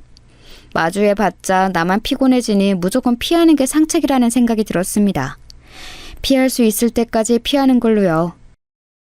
그렇게 식을 치르고 어찌저찌 바쁜 신혼여행까지 다녀온 후였어요. 결혼하고 시댁에서 처음으로 다 같이 모이는 자리가 생겼습니다. 사실 정말 가기 싫었고 걱정도 태산이었거든요. 그간 피해 다녔다는 걸 그들도 알 텐데 또 뭐라고 궁시렁댈지 벌써부터 눈에 보이는 것 같아서요. 그런데 마침 너무나 시기적절하게 제가 코로나에 걸린 거예요. 아무래도 신혼여행 끝즈음에 옮은 것 같은데 모임 이틀 전날부터 증상이 나타나서 결국 식사 자리엔 저와 격리하고 있던 남편만 가게 되었죠. 핑계가 아니라 정말 아팠기 때문에 떳떳했어요. 전 물론 시댁 부모님께는 너무나 죄송스러워서 전화로 연락드린 뒤 사과드렸지만 사실은 어찌나 행복하던지 열도 많이 나고 증상 때문에 살도 쏙 빠졌는데 하나도 힘들지 않았답니다. 그 뒤로 시댁을 찾아뵈었을 땐 다행히도 시어머님과 시아버님만 계셔서 무난하게 넘어갈 수 있었죠. 하지만 영원히 피할 수 있는 일은 없네요. 가족끼리 모이는 자리는 왜 이렇게 많은 건지 식을 올린 후 그로부터 2달 뒤 할아버님 제사가 있던 겁니다. 시어머님은 듣던 대로 제사에 대해서 고집이 있는 분이셨어요. 어떠한 상황이라도 본인 손으로 꼭 준비해야 한다고 생각하셨고 정석대로 갖춰서 상을 차리려고 하셨죠. 가끔 보다 보면 제기가 엄청 많고 음식도 으리으리하게 차려질 제사상 있잖아요. 시어머님이 말씀하신 게 바로 딱 그 정도의 규모였습니다. 그걸 매번 혼자서 상을 차리셨다니 정말 대단하신 분 같았어요. 큰형님은 본인들이 그간 제사 음식 차리는 걸 도왔다고 하지만 전에 듣자 하니 그것도 딱 2번 정도였다고 하더라고요.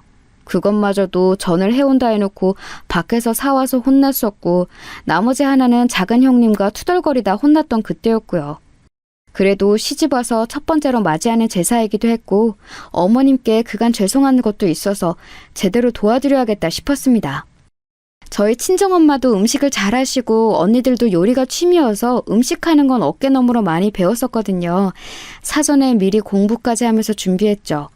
그렇게 제사를 앞둔 일주일 전날 어머님이 팔을 다치셨습니다.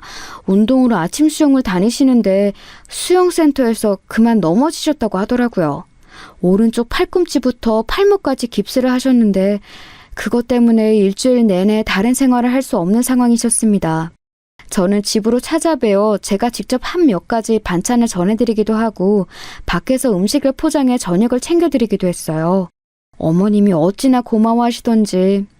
아버님은 원래 가사일에 손 하나 깜짝 안 하시는 분이라 어머님이 걱정을 많이 하셨거든요. 아주버님들이 누굴 닮았나 했더니 아버님을 닮은 거였나 봐요.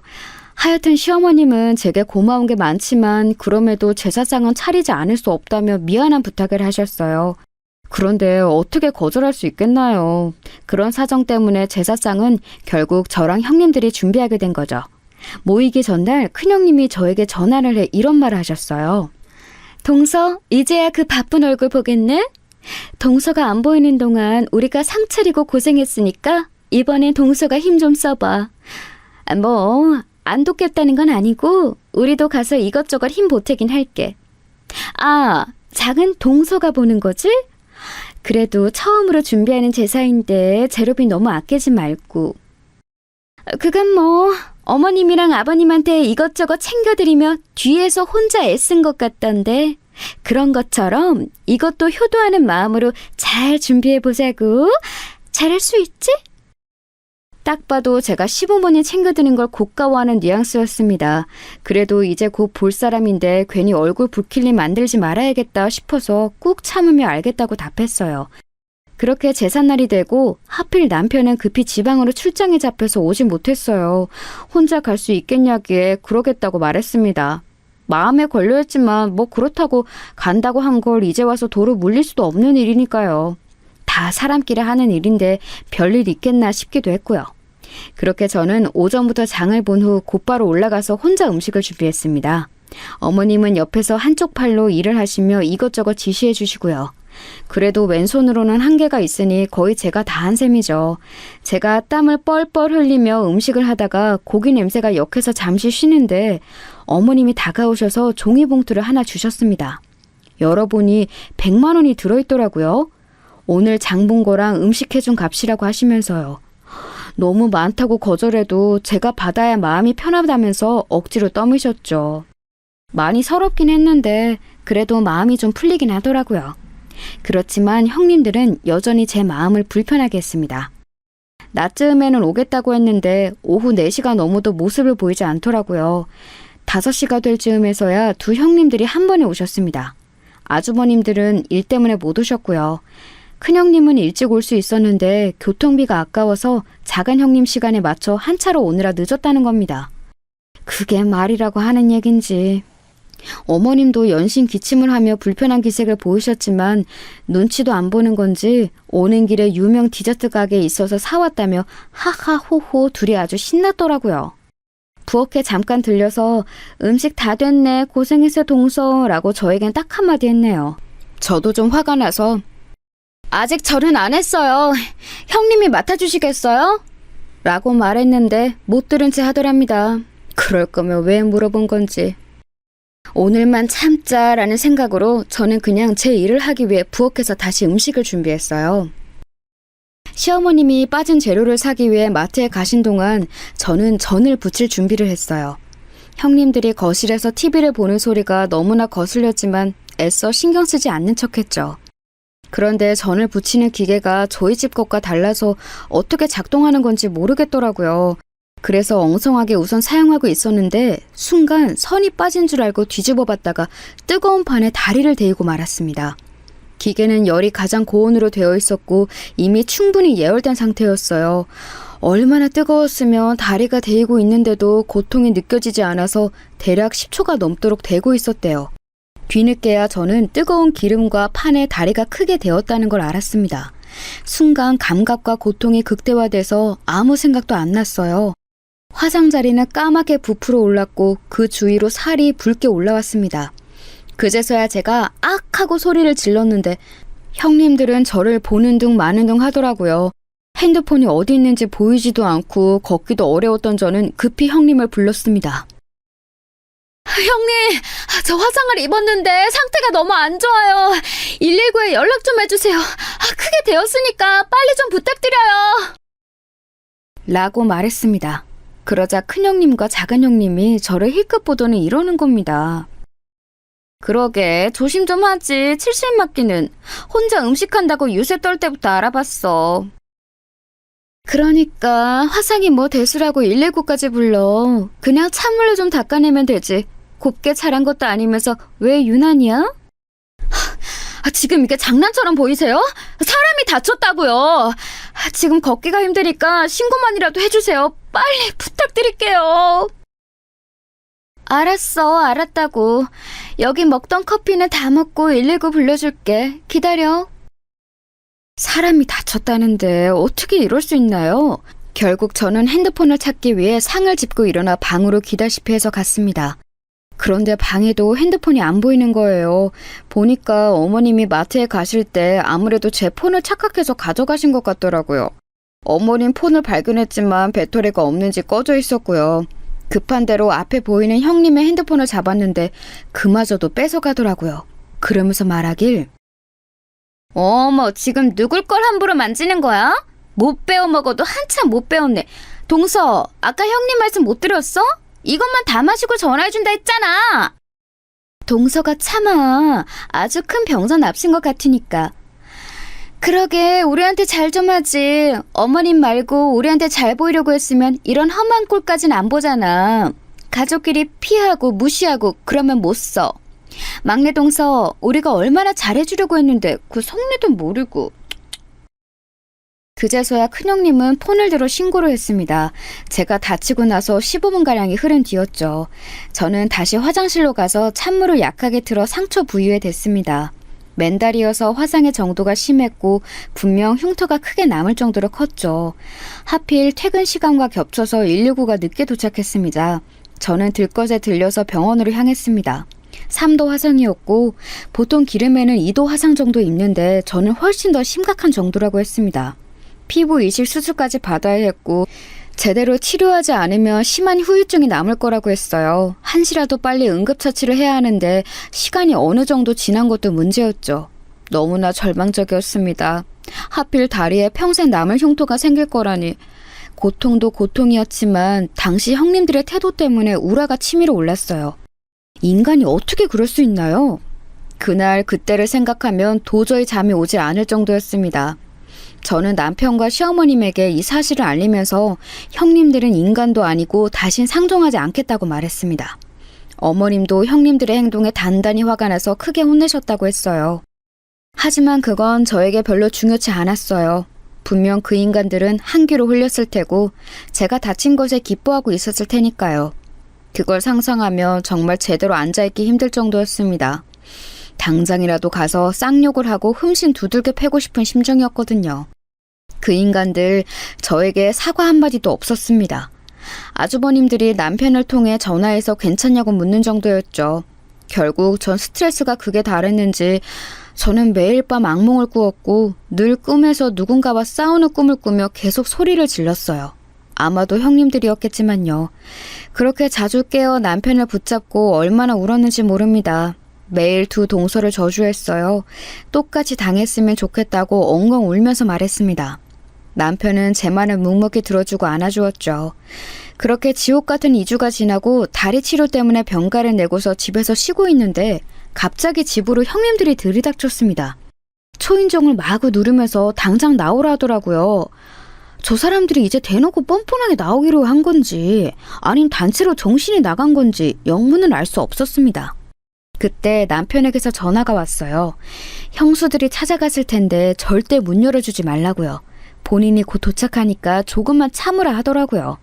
저는 알겠다고 하고 그냥 방 안에 있었습니다. 잠시 후 현관 앞에서 싸우는 소리가 들렸고 남편이 들어왔습니다. 곧이어 형수들도 들어왔죠. 어떻게 사방님이 그럴 수가 있어요? 하고 나서 그렇게 깽판 부려놓으면 내가 모를 줄 알았어요? 깡패야 뭐야 대체 너? 아니 나 신고한 것도 성우 씨죠? 이제 보니 우리 둘한테 작정하고 덤빈 거네. 나 이대로는 절대 못 넘어가요. 사람 잘못 건드렸어. 둘 다 안 계실 때 한 일이라 설명을 못 드린 것 같은데 그럼 이제 설득해 드릴게요. 첫 번째 큰형수. 형수 학원 차릴 때 큰형이 자금 부족하대서 제가 자금 내뒀죠? 그거 차용증도 있는데 기한 한참 지날 때까지 돈 안 갚았죠 저한테? 미술 학원 차려놓고 갤러리 하는 척하면서 꼴값 떠는 거 다 봐줬더니 가족한테 사기를 치려고 해요? 신고하세요. 나도 맞고소하고 그쪽이 무슨 짓 했는지 나도 동네반도 다 떠들 테니까. 큰형님이 한다던 갤러리는 사실 미술학원이었고 심지어 그게 남편이 자금을 대줘서 차릴 수 있었던 겁니다. 남편은 여태껏 그걸 눈 감아주고 있었던 거예요.